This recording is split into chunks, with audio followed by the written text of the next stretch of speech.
Открихме най-после Кофе Бабоне в неговия африкански магазин. Кофе, разкажи за магазина. Здравейте! Моите приятели, българите и всичките чужди страници, който е, знаеш колко вкус е тук. Никъде не си ми губи, никъде не си ми бяга. Аз съм тук, на места. И продаваш чудни африкански работи, разни... Продавам много...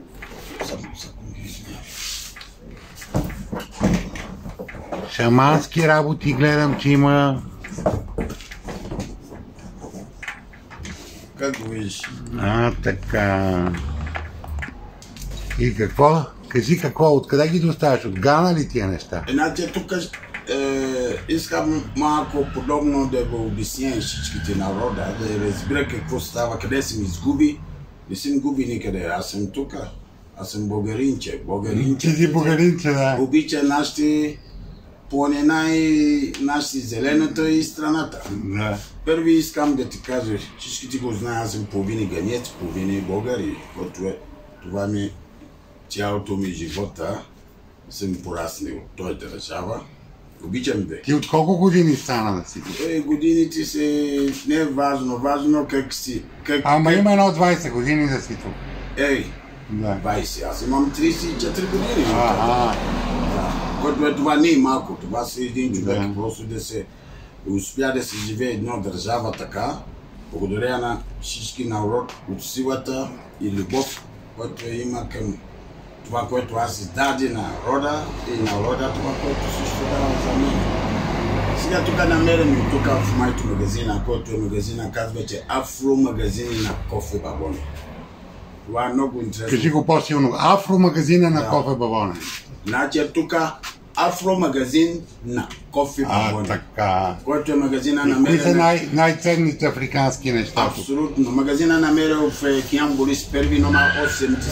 Ще видиш, че виши Афромагазин на Кофе Бабоне. Значи тук правим... Княз Борис 82. 82, да. Тук значи правим крем от какао масло, кокос, комбинирани с шия, който е африкански шия, който е много с витамин А, Ф, много стабилен. Иначе имам с магнези също, което е за болката, за мозъкото, когато той става за масаж. Иначе той крема също е време естествено, натурално, слънце си счити. А всичко това от Гана ли идва? Всичко се идва от Гана. А който го доставя, ти ли ходиш или как? Не, те стока идва от Белгия, где се купуваме и се го представя, тук се го правим нещата. Аз лично го правя, защото това е моята рецепция, който е, аз съм патентуер, имам анализ също от протокол, който е към всичките продукти, които го виждате тук в магазина. Да. Интересно е, че тези сто, който го виждаш, това е всичко органик, 100%. 100% органично. Кокос масло органично, африкански чай също органично. Имам чай, който е на него също много интересно, който казва сасо. Това казва, че гуавиора, много интересно. Всеки трябва да опита. И да не говорим това, защото всички трябва да знаят, че единствена държава в цяло източна Европа, който един човек успя да гради какао дърво, това се аз. Защото аз съм роден от джунглата, по-манго дърво от какаото. Чакай, под манго ли си роден или под какао? Аз съм роден от по-манго дърво, което е дървото на какаото ми, плантацията на селата. Плантацията на баща ти, да си ми разказва. Абсолютно. Че има какао и там има мангово дърво. Да. И ти се родил под него. Имаме авокадо, имаме гуавиора, имаме всяке... И нещо, баба ти била шаманка, нещо ми разправила и там те гледала или нещо? Не, баба ми се много стабили, Бог да просто, нали, позволявам много на където е тя до сега. Много обичам баба, ама ти не си тук. Баба ми беше много опасно, баба. Не е, че е опасно. Жената беше добре сред като мене също. Което е, тя магиозно лекува, помогни много народ. И надявам, жената се живея от 121 години до 121 години? Да, 122, когато е бия. И до сега тя, докато тя почина, Това си е рекорд. Ако си тук, всеки трябва да го търси да го снима. При нас имаме такива народ, който е просто годините не сме жестока. Да. Зависи храната, която едем. Те няма нито напрежение, нито нищо е. Значи тук те какао масло си уникално. Той помогне слънце щитите.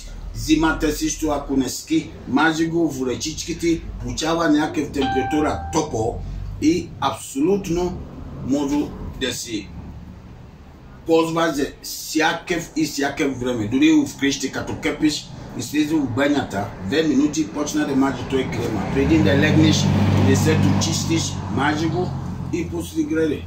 Какво има? Нито алергични, мажи го той крем, проблем няма, защото не е торано. Виж, когато е дори греди крема, той като олио, защото когато е температурата топло и той става... И той сега, той сега става така течен. Обаче имам другите също, което не става течни. Което е разликата, което има, това си чия, което е африкански чия, си какао масло, което е направена комбинация уникално, просто взети ауто. Я разкажи с тая история с момчето, което е донесло какаото в Гана. Тя е много хубава. Малко по-високо само. Да, това е много интересно. Значи тъй ганиските, как и Гана стана първи място на света за какао. Това беше едно време, когато е вече робити, те си купува африканците, мини африканските роба, който продава. Тогава има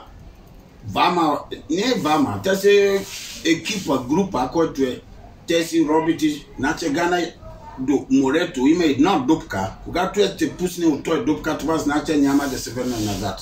Вече си продадена.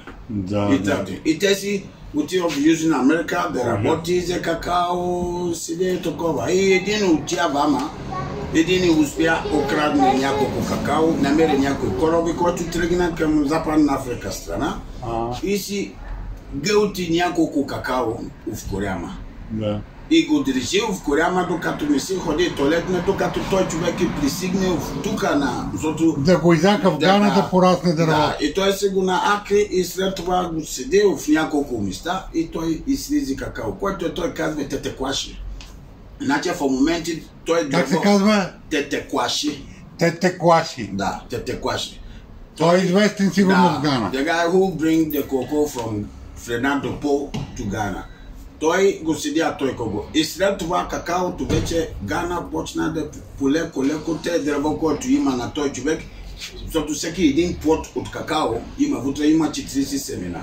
И едно дърво, когато става много голяма, значи може да прави доста огромни плантации. От тогава се успя Гана да почна полеко да има какао, който е Гана успя да стана първи място на света за какао. Най-голямия производител на какао. Ние сега в момента на втори място. Интересно е, че сега в момента в Африка всичките държави, не зависи кой е първи, кой е втори, какаото се цените са еднакви. Ако купува в Кот д'Ивоар един чувал, ако струва $100 и Гана един чувал, струва $100.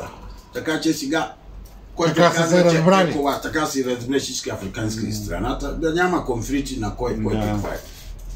Някой ще продава. Така че искам да ти кажа, че тук продукт, който го виждате от тук, всички са уникално продукт. Искам всеки човек, не се виси да е на морето. Дори ако има малко проблем в ръчичките тук, където е краката, ногтите, като се направи, мажи един пеникюр, мажи го и свети като перфектно, не знам как да ти кажа. Ама на кожото, което обясняте като мажи, продължава да мажиш за 4 седмици, ще го видиш какви разлика кожата ти като КДФ. Това е добър финал. Айде да пожелаем успех на кофе за Не, чакай малко, още не свързи. Защото тук в България имам мокро сега. Имам 400 дърво какао. България? От България. Аз съм го седял тук, ама дори какаото, което съм го прави, ето го, ако гледа отзад на сина ми, който гори Давид, той си седя всичките какаото. Сега в момента ботанически гради на всички какаото, което има там, аз съм отделен децата, голямите да идиш и да види по шоколад откъде идва. Благодаря на сина ми, че как и баща ми кара да седи какаото в Африка, така аз му карам сина ми също и да види какаото, който вече на България голяма, идва в Девид. Девид го седя. Браво, браво, и сега в момента имам 90 брой дърва остана.